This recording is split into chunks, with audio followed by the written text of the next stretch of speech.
Welcome back to another installment, another Purple Rain report. Yeah.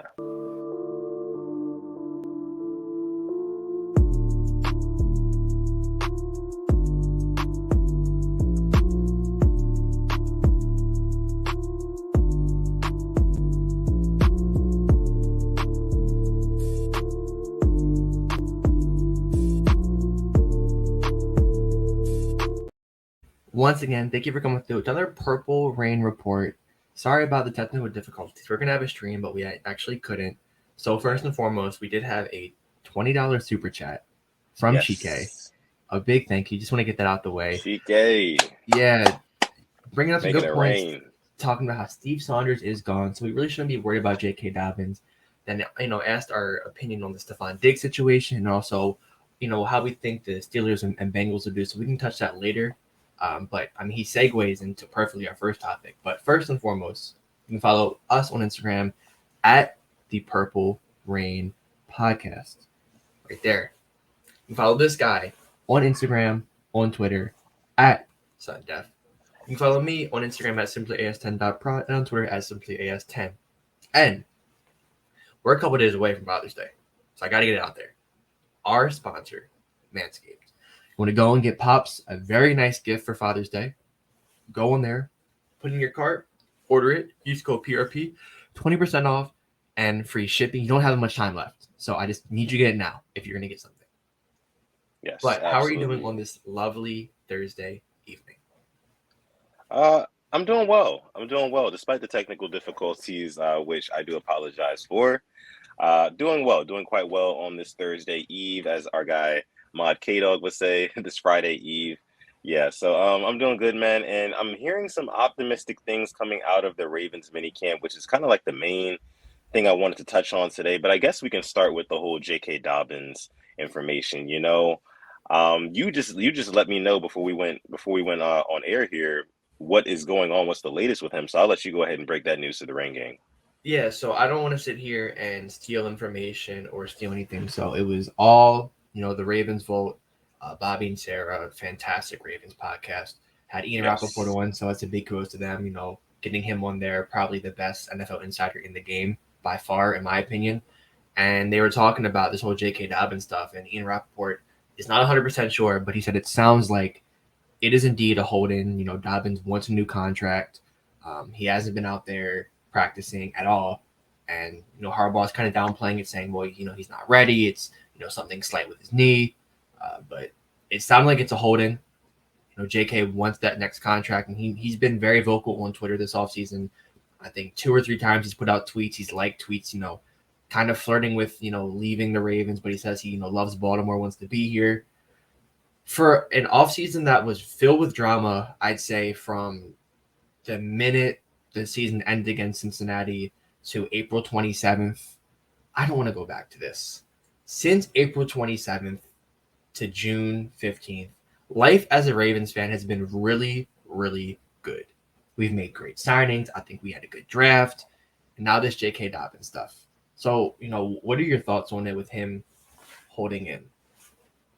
Well, it's definitely a bump in the road. I'll say that because, like you said, it has been a great offseason up until this point. And J.K. Dobbins, the fact of the matter is, he is a vital cog in this offense, and how things work with our offense, and the passing game, which I know a lot of people are kind of clamoring for. We want that to get going this year. The passing game is supposed to be set up by the good running game. And J.K. Dobbins is a big part of that. And I think that he's definitely an underrated piece. So if I'm J.K. Dobbins and I'm standing in his shoes, I kind of understand what he's feeling right now.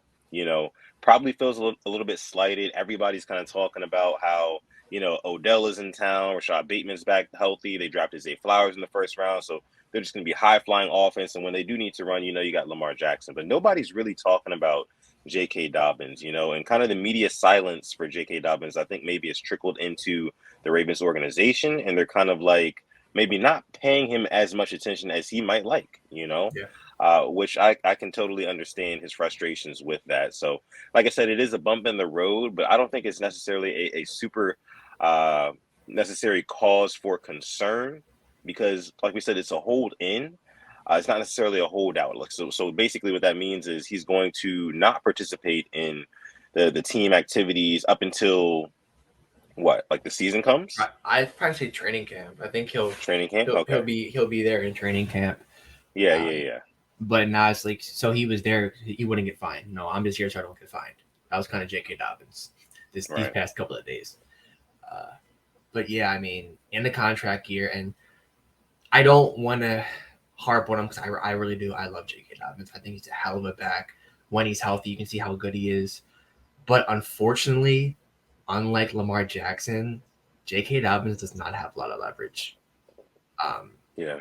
in these contract negotiations because I know he can say he wasn't used enough, but he was only fully healthy his first year. And since then, he got hurt the second year, unfortunate. Last year wasn't fully healthy. And I know the whole running backs have short lives. It's not a good spot for him. And I'm really surprised he's doing this. But get your money. I can't admit. Yeah. Get your money and get stability. Yeah, I mean, and on top of that, I think you made a good point. Um, and kind of expanding on that, running backs, the market for running backs is dying rapidly. Dalvin You Cook, know, yeah, like, still hasn't been picked up. You know what I mean? Like, he's a top what running back in this league? Top 10. I mean, you can, yeah, top 10 easily. Easily. He's still out there. He's got cut. Yeah, I mean, it's kind of insane. It's kind of wild how running backs are being done right now by the vast majority of the NFL front offices. But it does put JK in a very peculiar spot because this is a prove it year for him. Yeah. Because it is a contract year. So I guess his kind of mindset about it is like, okay, this is supposedly supposed to be a prove it year for me. And up until this point, I have not been utilized in order to prove myself, Yeah. you know? Yeah. So it's like, okay, if this is going to be my quote unquote prove it year, I'm going to do it on my terms. I think that's kind of like his mindset with it, Yeah. which again, I can understand his frustrations with it, but I really just hope he's ready to ball out come, regular season time in September. Yeah, and you can go back to our stream right after we lost to the Bengals. Me and you were probably number 1 and number 2 J.K. Dobbins fans, and I think we still Yeah. are. After he was talking about how he wants the ball more, he needs the ball more. We couldn't have been behind him more. Him and Right. Gus, I think, is one of the best 1-2 running back duos. They both give you a little something different. But yeah, so this is a hold in, looking like. Unfortunate, but I hope it can get resolved because I would like to see an offense with everybody on the same page. He's definitely learning the offense, just not out there. But just another weird chapter in this Ravens 2023 season. It's already starting the book.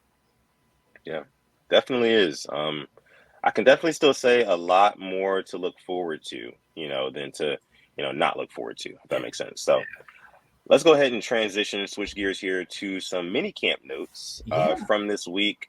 Alex, what have been your biggest takeaways recently from the Ravens mini camp? So this might not be sexy, but I got to talk about it. The offensive line has been my biggest takeaway.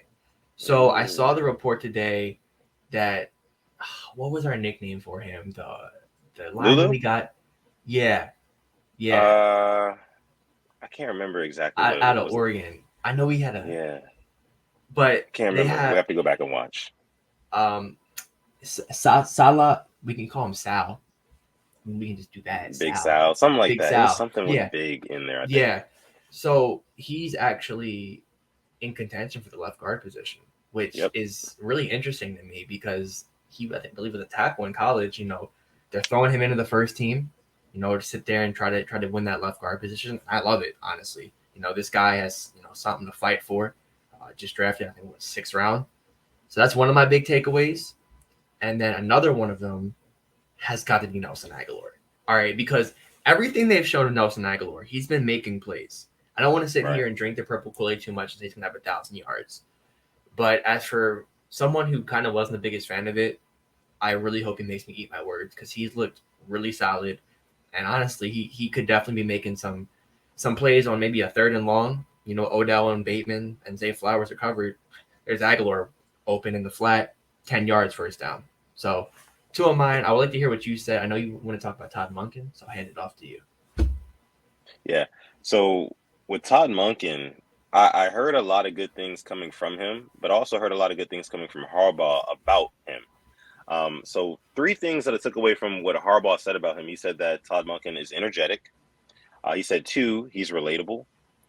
And three, he's very hands-on. Like those are three things that I want from my offensive coordinator. You can even see it in some of these like little media clips that the Ravens post. Like Monken's trying to get involved with his guys. He's trying to get, involved with Lamar and really familiarize himself and kind of delve into that culture of the Ravens a little bit more, which is really cool to see. That's some really promising news that I got from him because we need that synergy between offensive coordinator and our offense. We don't want another situation where we see mysterious notes on the outside of the Ravens facility saying fire our offensive coordinator. We don't want that. We want good energy and harmony between those two groups, right? So that was one thing that I really I took away from it. And I really did like to hear. Another thing that I took away from it, a couple of guys kind of harboring some I words, right? So Ronnie Stanley got stepped on the other day and decided to, hold himself out of practice today at a mini camp today. Just kind of, to be cautious, err on the side of caution there, which I don't have any problem with. Zay Flowers is dealing with a soft tissue thing right now. Don't really see that as being like a major thing, but hey, it is something, right? Yeah. Yep. It is. Yeah. Unfortunately. And a couple more. I know Patrick Ricard is starting on the PUP. Yeah. Patrick Ricard starting on the PUP list. He had hip surgery. Actually, had to get a hip surgery, so they're just kind of monitoring that. But And Ty other Scouser, than that, another one who hasn't practiced. Tybo, yeah, Tybo as well. Other news: Lamar Jackson and Odell Beckham Jr. are supposed to be going down to Florida to continue training immediately after minicamp is over, which it ended today, as of what is today, 15 June. So yeah. Minicamp is over, and Lamar Jackson and Odell Beckham Jr. are headed down to Florida to continue training. And it's almost photo shoot time. It's almost that time of year where we get like a photo shoot with Lamar Jackson and whoever he's working out with. I'm going to love it. It's going to be great. It's going to be great. So looking forward to that. And yeah, those are kind of like the mini camp notes that have been, kind of spread around so far. Anything else? I saw the Ardarius Washington had a really nice interception. That makes Yeah. me happy as an Ardarius truther. I really hope he gets a chance to shine in the preseason and a chance to make this roster because with Adrian Amos off the market, since Chuck Clark went down for the Jets, I think the safety room is set. And we have Kyle Hamilton and Marcus Williams, but behind them, Geno Stone and who else? Is Brandon Stevens going to be playing safety or corner? Same with Ardarius Washington. He can play in the slot or he can play, back there at safety. That's something I'm looking at. Also, according to news that I've heard, Rock Ya-Sin is looking good so far in minicamp, so that's good too. I'm glad to hear he's playing. He's an outside corner more than the slot because we can use them. And then I think the final piece of business is everybody's favorite just conversation on defense: the green dot. Roquan's wearing it. We can stop guessing. Roquan Smith will be wearing the green dot. That is amazing. I did not know that until I was today years old when I found that out. So that's great news. We were just talking about that on the last episode, I think. Yeah, which is funny. Yeah, got answered. Wow. So a lot of I guess with big bag comes big responsibility, right? Yeah. So hey, I'm loving that news. I'm loving that, man. Hopefully we can see. I'm expecting like a really good year from Roquan Smith, man. That really makes me optimistic. They're putting the keys in his hands to that defense. I love it. Yeah, 100 plus tackles, probably a couple passes deflected, 2 picks, 4 fumbles. I'm expecting a good year for him. Yeah. Yes, sir. All right, so we're gonna go ahead and leave it there for this Purple Rain. Chike's question, real quick. I forgot Chike's question. Oh, he wanted this to get. Episode is dedicated to Chike. Yes. Yeah, but he wanted to get an opinion on the Stephon Diggs situation. I saw Diggs. He's at practice again. Not sure what's going on there. That's something I think I'm gonna keep your eye on. Yes. So I actually did have a take about this, and thank you for bringing it up. Thank you so much again, Chike, for your super chat donation. It does not go unnoticed. We appreciate you so much for being a loyal supporter of this show. And this episode of the Purple Rain Report is dedicated to you, Chike. But in terms of my thoughts about Stephon Diggs, listen, where there is smoke, there is fire. And this started a while back. I mean, if we want to rewind, you know what I'm saying, back to the NFL playoffs, what was it, the Bengals game. divisional matchup? Yeah, the Bengals game, right? Josh Allen and Diggs did not have the best relationship on the sideline. Diggs was visibly upset at Josh Allen and other guys in the offense, just the team just visibly frustrated in that cold snowy day in Buffalo, man. It was crazy. It was crazy to see. So, man, what are your thoughts on Stephon Diggs kind of like being a diva right now? No? You think he's on Yeah. his way out?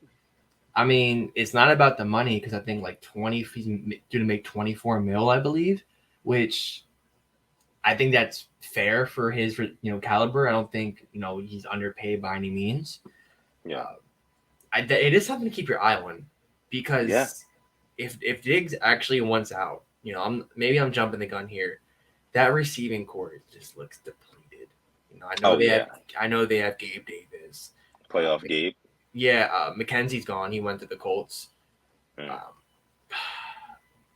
If I'm them, I might be calling up DeAndre Hopkins saying, you want to come to Orchard Park, come in for a visit, because if Diggs wants out, that wouldn't be looking that good for that team. So definitely something to keep your eye on.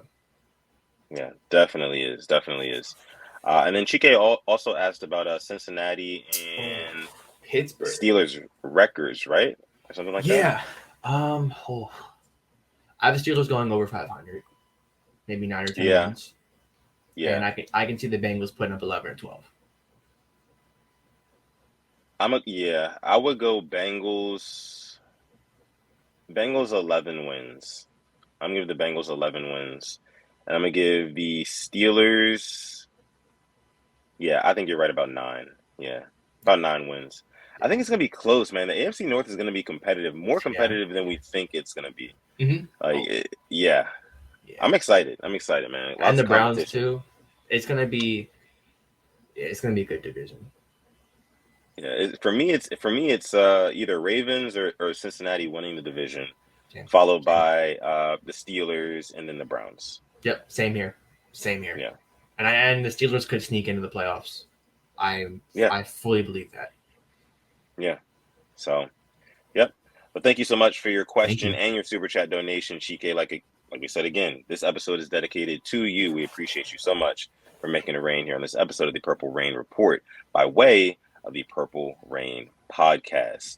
Listen, guys, if you want to follow us on Instagram, you can follow us on Instagram at the Purple Rain Podcast, like you see down below on the screen. You can follow me, myself, and I on Twitter or Instagram at Sutton Def. And then this guy over here, you can follow him on Twitter at SimplyAS10, on Instagram at SimplyAS10.prod, and most importantly, TikTok, just at SimplyAS10, man. Go ahead and check him out on TikTok. And then, like he said, to start off the show, Father's Day is right around the corner, but you do not have a whole lot of time, so make sure you hurry over to manscaped.com, get your father something, and use that code PRP. You're going to get 20% off, plus free international shipping. All right. Yeah. And with that being said, thank you guys so much for coming out to this episode of the Purple Rain Report. I know it wasn't live. We're going to be live next week again. We'll see you guys then. With that being said, I'm going to let my guy Alex take us out. Just harping off what he said. One more thing. Stay positive. Test negative. And never, ever forget to call God, even on the rainiest of days. This is an episode, do we call it 177? No, it's just a PRR. It's just a Purple Rain Report. PRR. It's a PRR. We're going to catch you guys in the next one. Peace out.